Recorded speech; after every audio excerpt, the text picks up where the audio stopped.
FirstQuoteInsurance.com. WBNS FM HD1 Columbus. The Fan. This is Inside the Crew, your weekly look at all things black and gold. Here's your host, Neil Sika and Dwight Burgess.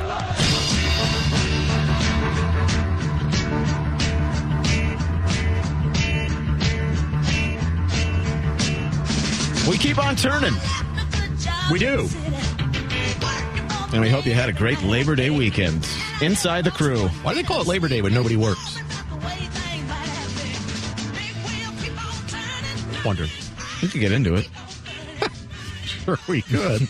There's little we can't. We were working on the weekend. You were coaching in suburban Chicago. The Crew were playing Chicago. Yeah, we were at Wheaton, and it is literally less than 20 feet from the team bench area to the Greater Chicagoland Rapid Transit Authority tracks. And the trains just go by all the time. Rumor is Wheaton signed a deal to replace the fire in Bridgeview. You'll be going there in future years. They're probably better. Neil and Dwight with you. 1-1 on Saturday. The Crew with another tough tie. And I say tough because they were in a winning position late.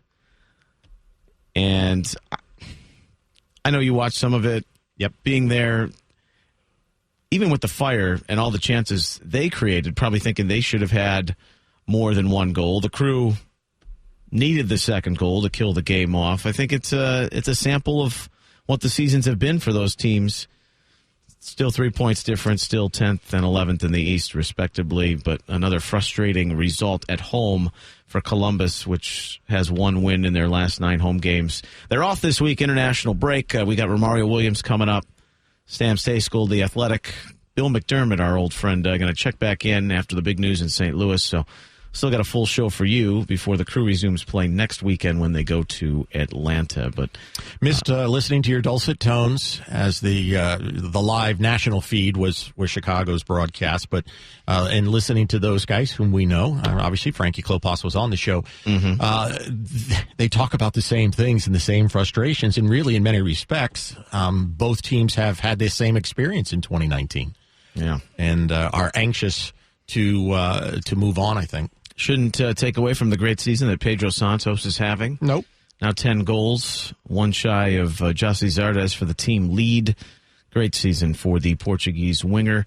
And by and large, you've got 3 guys on that back line. You're using the 16th different back line of the season, where 3 players have a combined 46 MLS games. They hung in there. They were playing well against a pretty talented Fire attack, but you get 6 minutes of added time. You're defending, and a ball like that sneaks through and is arguably a simple clearance is put away by Frankowski. So that's where it's been with the home games and how the frustration has built up.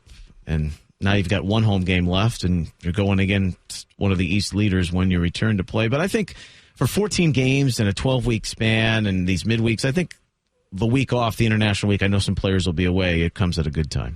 It does come at a good time. And if you take that deep breath, a step back, and take a very big picture view of things, in certain respects, if you understand my meaning, I don't think it's a terrible thing that their games continue to go this way, because what you don't want to do is all of a sudden have that stretch where you zip off a bunch of wins and then you feel differently about things. I think these are reminders of where they are right now and helps them stay focused on moving forward, as opposed to thinking they've done what they need to do and just wait for the next starting gun to sound. And that is the next evolution. They're playing better. They're getting results. They have points in 8 of 9 games. But the next step, taking care of business at home, finishing off games, and that'll keep you a playoff contender, I guarantee you, throughout this parity-filled league still. And it's still wild in the East. You could look at the standings. You can look at the scores from Saturday and say, man, 1-1, Chicago-Columbus. It didn't go according to plan, but look at the results in the other games, Toronto and New England and Orlando losing, and not much has changed near the back half. So we'll get into all of that as we go. Stejskal coming up. We've got Bill McDermott, but now we've got Romario Williams joining the club in the summer transfer window and starting to grow in his minutes and career right here in Columbus. The Jamaican international has 8 games and a start with Columbus. He had the game-tying goal against Chicago back in July. Romario Williams is with us here on Inside the Crew. How you doing, Romario? I'm doing well, man. Thank you. How you doing? I'm great. International break and this long stretch of games here, and you've come in midsummer, started playing after the summer transfer window. How's it gone for you, the transition coming from Atlanta, the trade? You've been playing, got the goal against Chicago. You feel at home in Columbus? Have you adjusted well? Absolutely. I mean, the transition in the beginning was a little tough. Coming over in the middle of the summer, moving in the middle of the season is not always the easiest, and a lot of players will share the same sentiment. But I think I've settled in for the most part just fine. I've been here about 2 months now, just over 2 months now, and things have been going well. And as you mentioned, I've come in, and I've contributed towards the team playing games, and the games have come quick and fast. It's not been the best of seasons. We know that, the fans know that, but we're just trying to finish out strong and control the games that lie ahead to the best of our ability. Has it hurt, not made any real difference, the fact that not only you're new, but there's been other guys coming in new as well? Has that made it maybe the transition a little bit easier because you guys are going through a very unique, common experience? No, I mean, I wouldn't say it made it any easier. For myself personally, it was fine. I was familiar with the club. I was familiar with, quite a few of the guys, and, obviously playing with Justin for a little bit and Parkey in Atlanta. Those guys helped somewhat to kind of, brief me about, what to expect and what the city is like and what the club is like. So, I had some form of information coming in, and, as far as the coaching staff went, I've had fellow Jamaicans who's also worked with Caleb and his staff in the past, along with Nappy, who's been with him for quite a bit of time. So, I got useful information, and, that helped tremendously with the transition coming over. So it was as I say, it was a little challenging in the beginning, but with the help of those guys, it wasn't as bad as probably for some of the other new guys who are coming over from different countries, different cultures. Forward Romario Williams is our guest here on Inside the Crew. You mentioned the challenges. Your career's had some challenges, at least just in terms of getting settled in MLS. You had a couple of games with Montreal, a lot of loan spells, and you tore it up with Charleston. You had 25 goals in a 2-year span there, and probably didn't play as much as you wanted to in Atlanta. What have you learned about yourself in dealing with those adversities as you've stepped in here and seen more time and gotten to show what you can do? Yeah, I mean, I think I've dealt with the adversities that have come my way pretty well, to be honest. I mean, too much is given, much is expected, and I live by that saying. And not all the time, you get the opportunity that you think you deserve or the opportunity that you want, but it has taught me to remain patient, and remain humble. And I think that's something that I've taken with me since I became a pro back in 2015. Just to remain humble, remain patient, and wait for that opportunity. And I think over the years, I've done well in that department of just, be patient and waiting for the right opportunity. And once the opportunity was given, I think I've done a pretty good job at taking it. And there's a reason why, there's been an upward trend. And as you mentioned, I did well back in my 2 years with Charleston. And, Atlanta decided to bring me in, and I was with them for a year and a half, and now I am here in Columbus. And, there's a reason why Atlanta made that decision, and also Columbus decided to make that trade for me and bring me in. So, that's kind of been the journey for me, just being patient and humble and waiting for the opportunity to come by. And, once given the opportunity, just try to make the most of it to the best I can. And, I'm going to continue to live by that, and hopefully, things can change, in the near future, the far future. But, I just have to keep controlling what I can. Well, I think that's a great attitude, and there's no question you've shown already in your short time with Columbus the talent that you have, clearly confident, and you understand the bigger picture and the evolution. Do you project yourself? Do you try and say, hey, 3 years from now, this is where I want to be in my career, 5 years? Do you look that far forward, or are you predominantly focused on the moment? I mean, as a player, I mean, naturally from time to time, you try to think ahead, you try to think in the future, but in reality, I feel like it's best if you live in the moment, and that's how I kind of try to approach it, because as we know, in this game and in sports in general, nothing is guaranteed, and things can change overnight. It can change very quick. So I just try to live in the moment, try to enjoy each day, each week, each month as they come by, and take it in strides, and see where things go from there. We're a couple of weeks behind, but happy belated birthday. Yeah, thank you. Appreciate it. Romario Williams is our guest here on Inside the Crew. National team, 14 games, 9 starts, a couple of goals. Those came in the Gold Cup in 2017. Whether you're in the team or not, Jamaica's going into the Nations League this week with Group B play.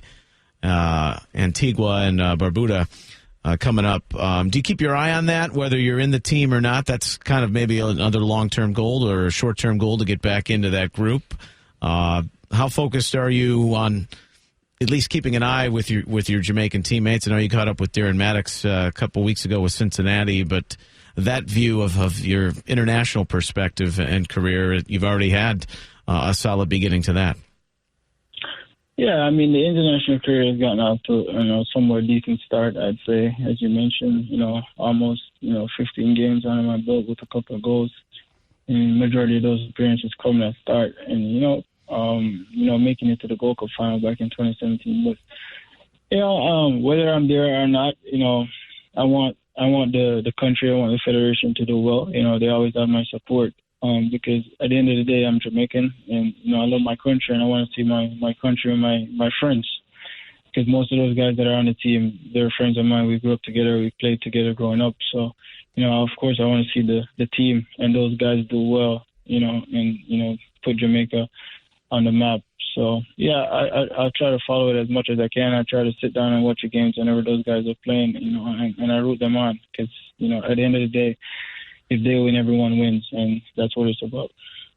Romario Williams, Jamaican international crew forward with us here on Inside the Crew. Before we let you go, it's an international weekend, but the team is off. Got the young family. What are you looking forward to doing with the time that you don't have to spend at Monterey Stadium? We don't have any plans as yet. We're just going to take it day by day, and then, once the weekend rolls around, I'm sure my wife and I will probably figure out something.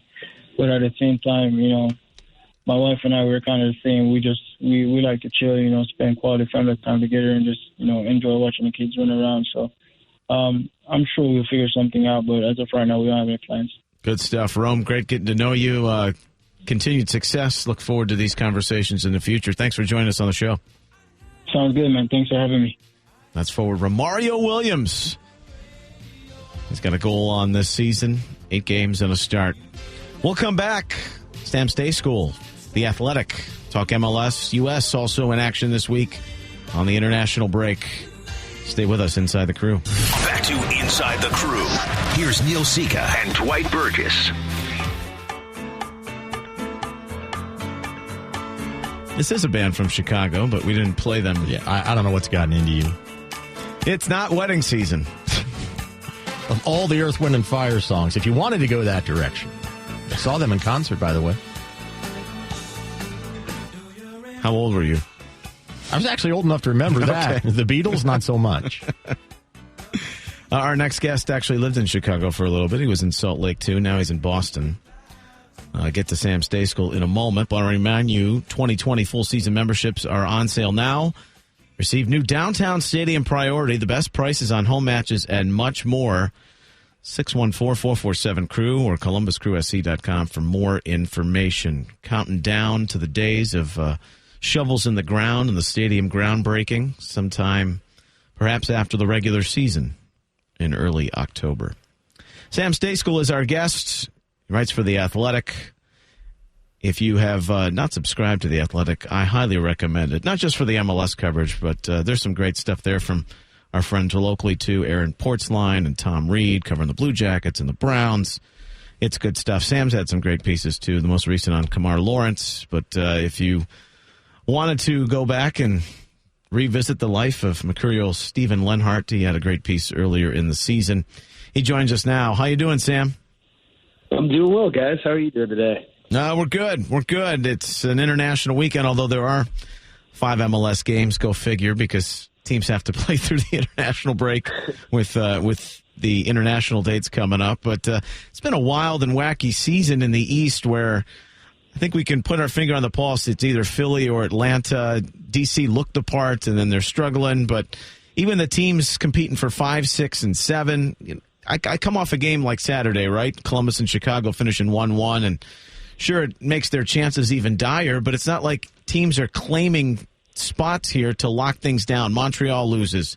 You got the 1-1 tie, Revs and Toronto FC. How would you describe what the Eastern Conference has been in 2019? Pretty much a jumbled mess. Yeah. But slightly less so than the Western Conference. That's true. Mostly a jumbled mess. You mentioned Philly and Atlanta. Obviously, NYCFC are there with them at the top. They actually have the best points per game average in the conference. They played fewer games than everybody else in the playoff picture. So they're actually looking pretty good right now. But yeah, I think Atlanta and City are kind of the class of that side right now. I put Philly right there with them. I know I'll probably get killed by some people for underestimating them, but I would like Atlanta or New York ahead of them in the playoffs if they have a meeting.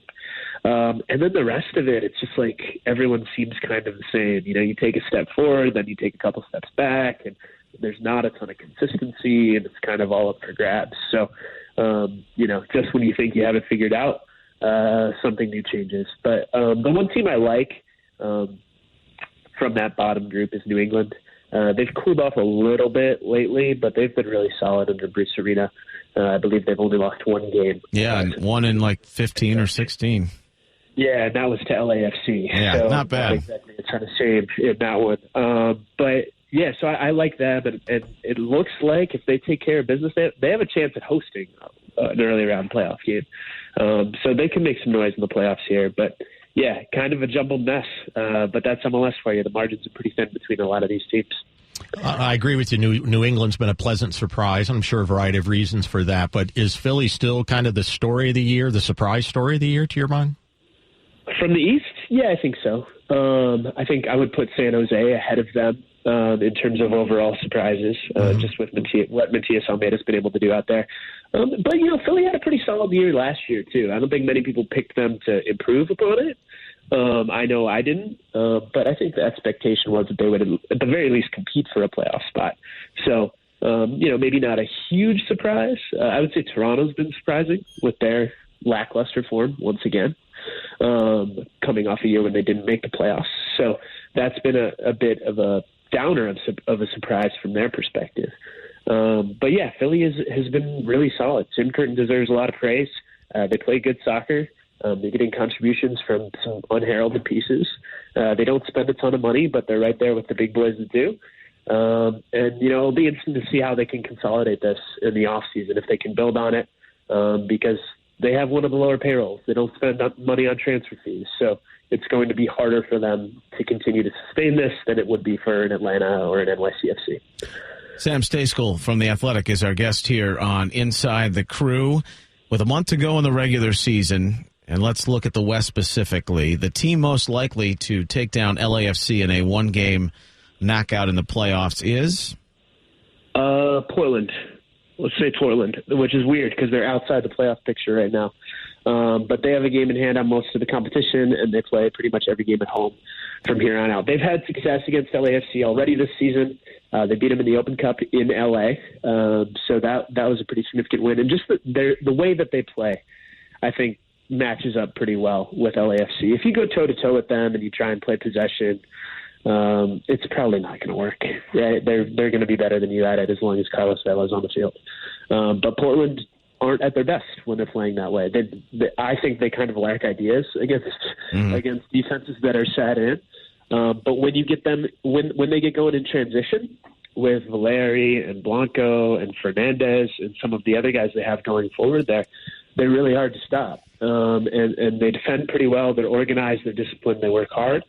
So, it's not beyond them to kind of slow down LAFC. And I could absolutely see them ripping off an upset against what looks like it'll be a league record holder in terms of regular season points and almost every other meaningful statistic out there.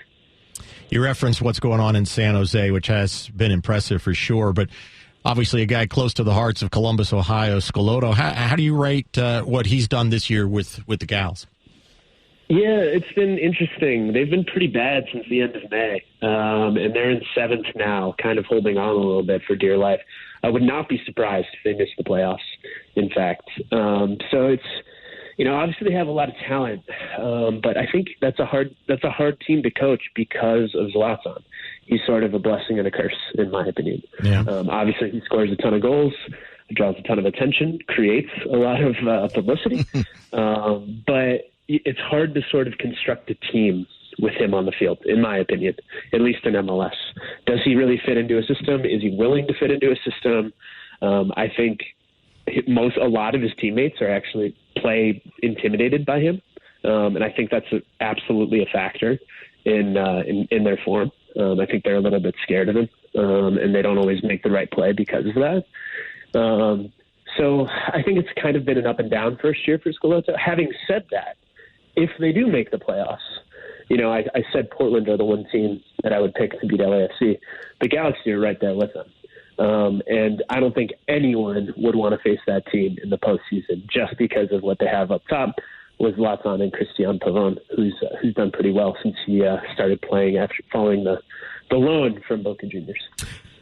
Those games have been bonkers when the El Tráfico has gone down here the last few times. Sam Stejskal is our guest here from The Athletic. In the few minutes we have left, first question for you. If you had to pick who's in MLS Cup as of right now with a month to go, your thoughts on that, and then I want to get your take on this U.S. roster heading into the friendlies against Mexico and Uruguay in the Meadowlands and St. Louis, respectively. But your MLS Cup pick as of right now would be? Okay, so out of the East, I think Atlanta are going to make it. And out of the West, oh, man, I'm really tempted to pick against them, but I have to pick LAFC. Yeah. That wouldn't be a bad matchup, Sam.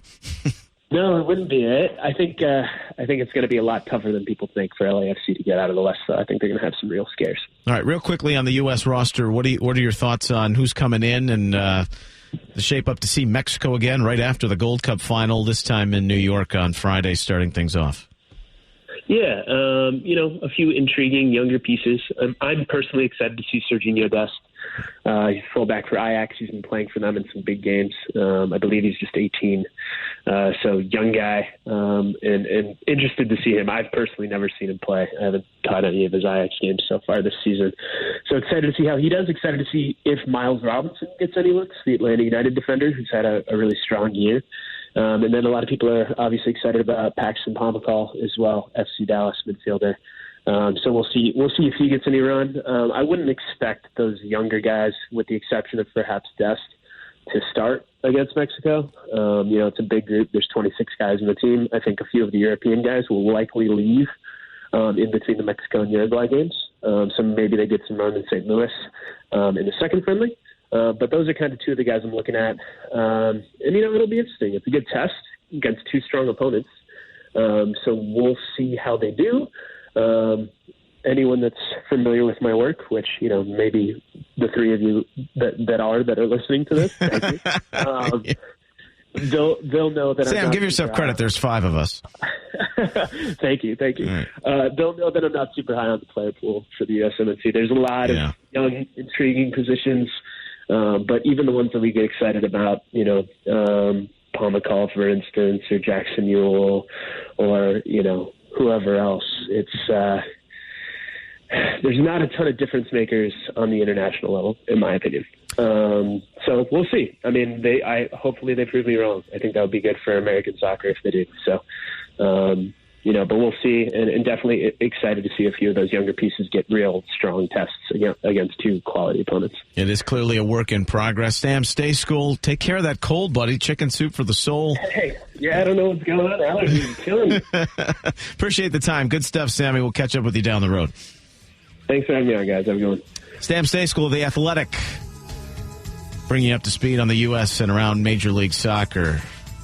Bill McDermott is making a return to the show when we come back inside the crew. Back to Inside the Crew. Here's Neil Sika and Dwight Burgess.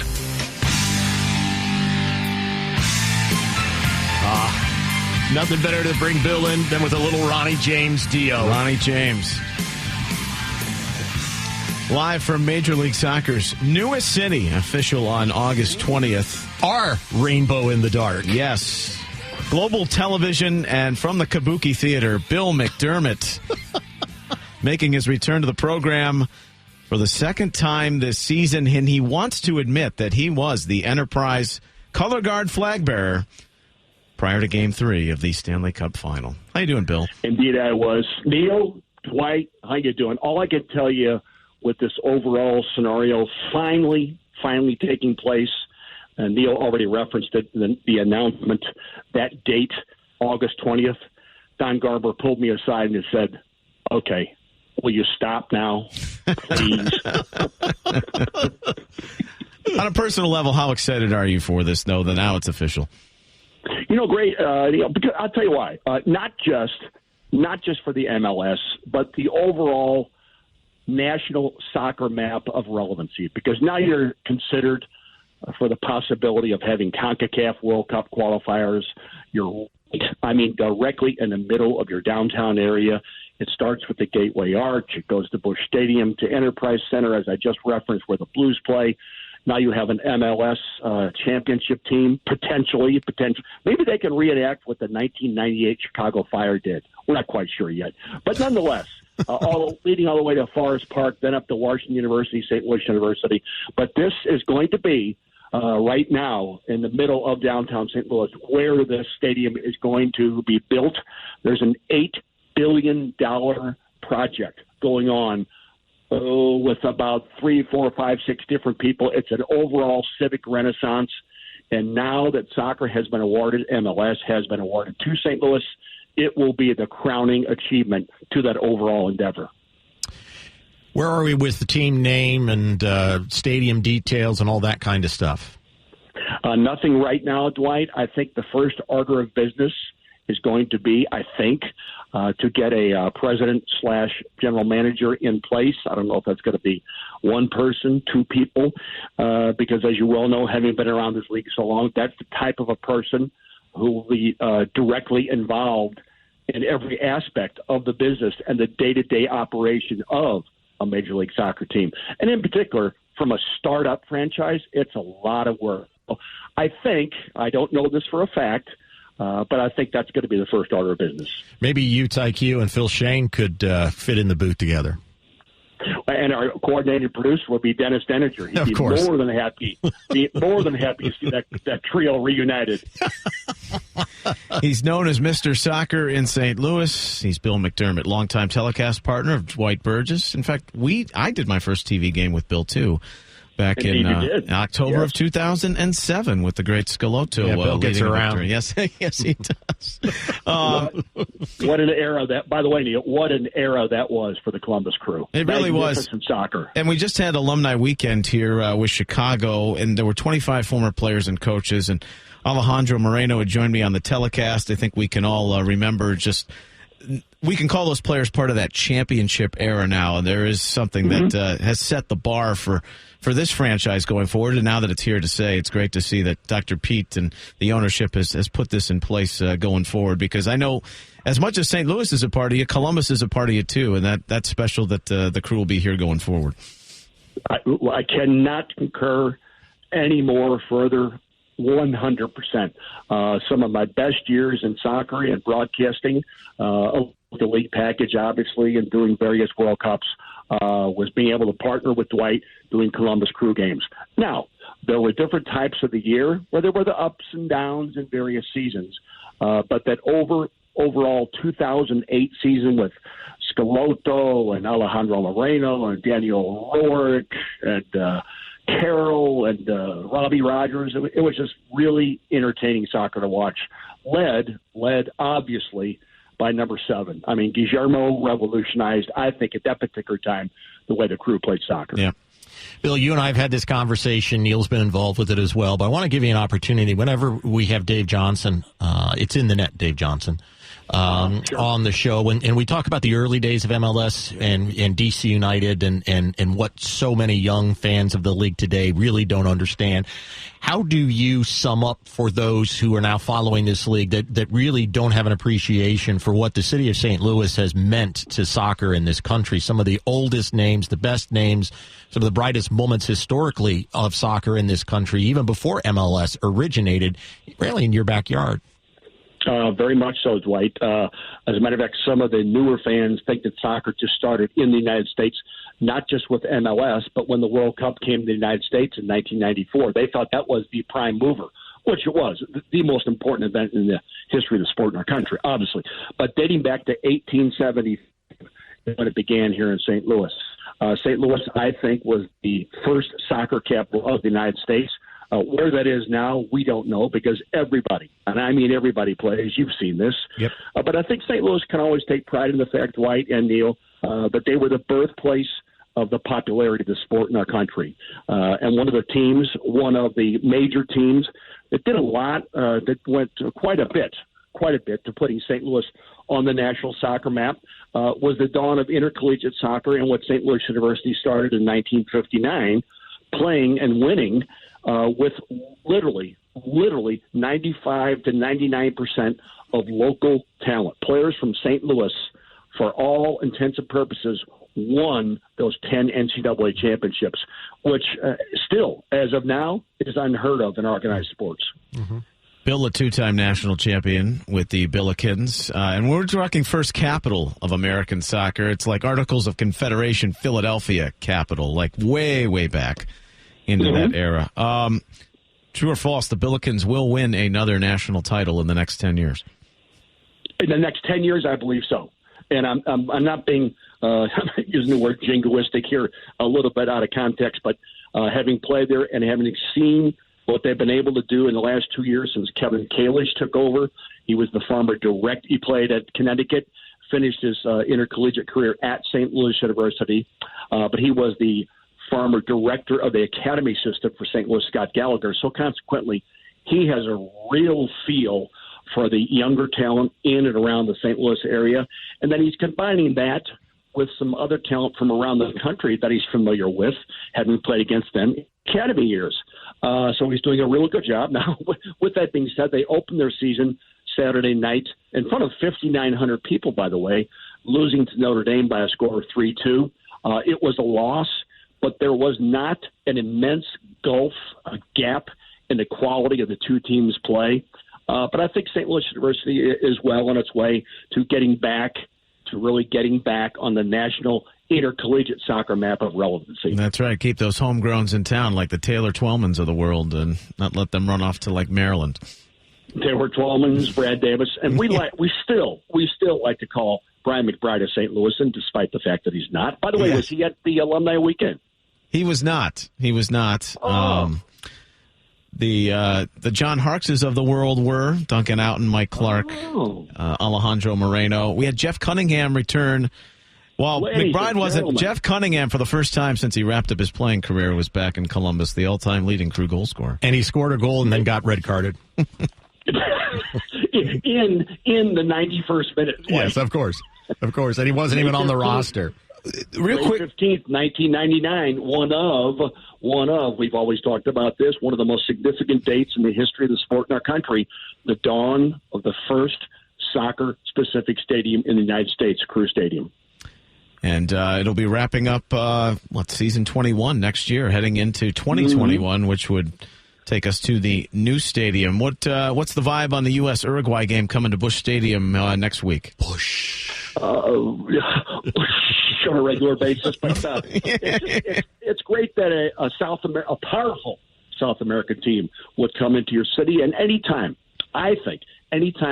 your national team comes to play in your city, That's a big event, irrespective of who you're playing.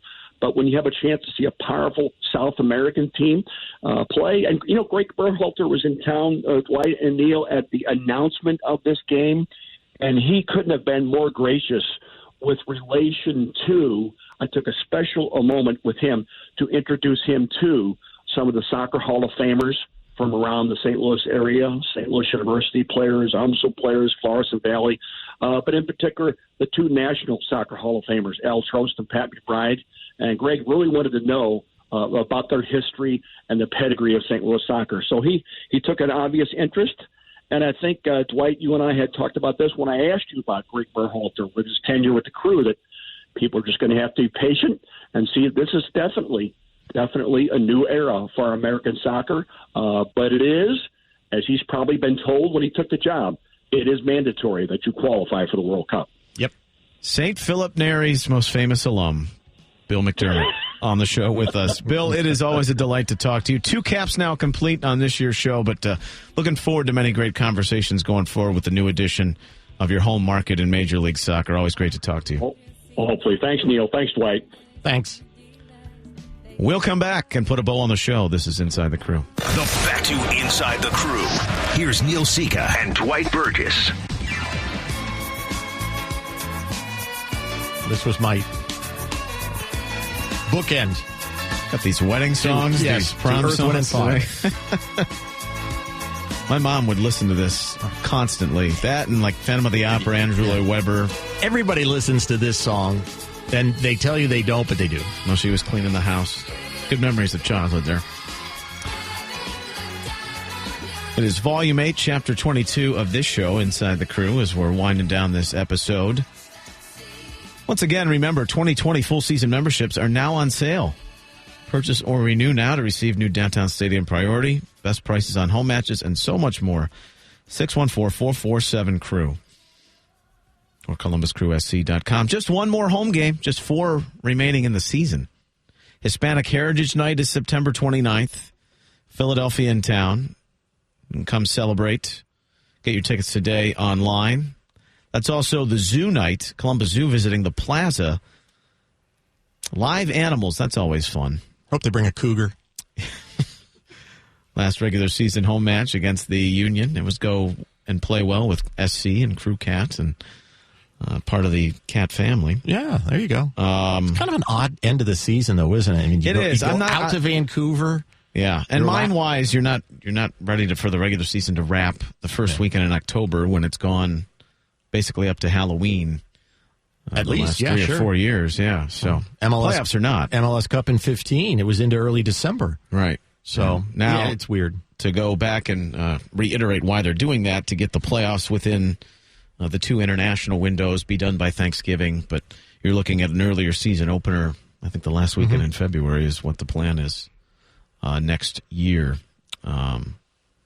We brought up briefly with Bill the alumni weekend. I thought that was great to see all these faces and then season ticket holders scarfing the members, whether you're from the early days of the 96s to the championship era to even some of the most recent. Adam Adele was in town too. He played just as of 2015. So I think that tradition of community and family is everyone has emphasized within the front office going forward. That's going to be neat to see when everyone's welcome back. And Dante, Tim Bezbachenko, the front office, they did a great job with that. Yeah, and Bez has certainly there are many folks involved, but I know that he's made this a real priority in encouraging the guys to come back at any time. They're always welcome, and it's an important part of the connection. And I think you'll find a more regular connection to the history of the club as the new stadium comes about. So we head into this international week. The U.S. is playing twice. We went over that with Sam Stejskal. There are 5 MLS games, and the Crew, after a stretch of 12 weeks with 14 games mixed in there, they get some time off, and then they're going to go to Atlanta and Vancouver. So you got the call-ups. You'll get to see Jossie Zardes and Will Trapp with the national team. Curaçao has a home-and-home with Haiti, so Eloy Room goes there, and then David Guzman and Luis Diaz, which has been a very nice find, was injured in his pre-Gold Camp Cup. So this is a chance for him to flourish maybe a little more, bit more for Costa Rica. But you always want to stay healthy and then see what this team can do with a very tough test around the corner against Atlanta coming up. Well, with these friendlies or competitive games as they may be upcoming, it's great that this most recent hurricane is going to clear itself out of the neighborhood. Everyone be safe down there. Those small Caribbean nations, they can really be devastated by those. So not only the safety of the players, but of the population. And so that's good news, and perhaps it'll add to a bit more of a celebratory environment around the game because they won't have to contend with that. And and nothing else. You're not going to go to the postseason. You want to get through the remaining 4 games healthy, right? No serious injuries. And then they're going to be able to give the guys a bit of time to catch their breath and continue to do the things they're going to do about retooling the roster, whatever that may be. And before you know it, it'll be January and draft time and new season. Can't believe it. It's going fast. It's gone by real fast. And your season goes into week 2. Got a home game tomorrow. Yeah, we're off to a nice start. We're very young. Oh, you're at Muskingum. We're on the road. You're on the road. We're opening the season with 4 consecutive road games, but part of that was knowing we were going to have a very young roster, which we do. Cruise schedule. It's a lot of time together on the road, in hotel rooms and restaurants and those kinds of things, and it's a bonding opportunity. So we're excited, and hopefully it'll pay off long term. Everyone's got their fantasy team. Trust CB's got his. He's getting 2 leagues, right? That is right. Yes. Thanks for that update. Yeah. Let's go back to the desk. Yeah, well, the NFL starts this week. College football in full swing. So enjoy your time away from MLS if you're not going to keep an eye on those 5 games. But we'll be back to bring you up to speed on all that, get you ready for Atlanta next week. Thanks to our guests here tonight, Romario Williams, Stam Stejskal of The Athletic. I knew it stumbled over it at one point. He needs to change his name. Bill McDermott. Good luck this week. Thank you. Dwight? Yeah. I'll see you. Thanks, CB, at the controls. Thanks to you for listening. Inside the Crew, 97.1 The Fan. Talk to you next week.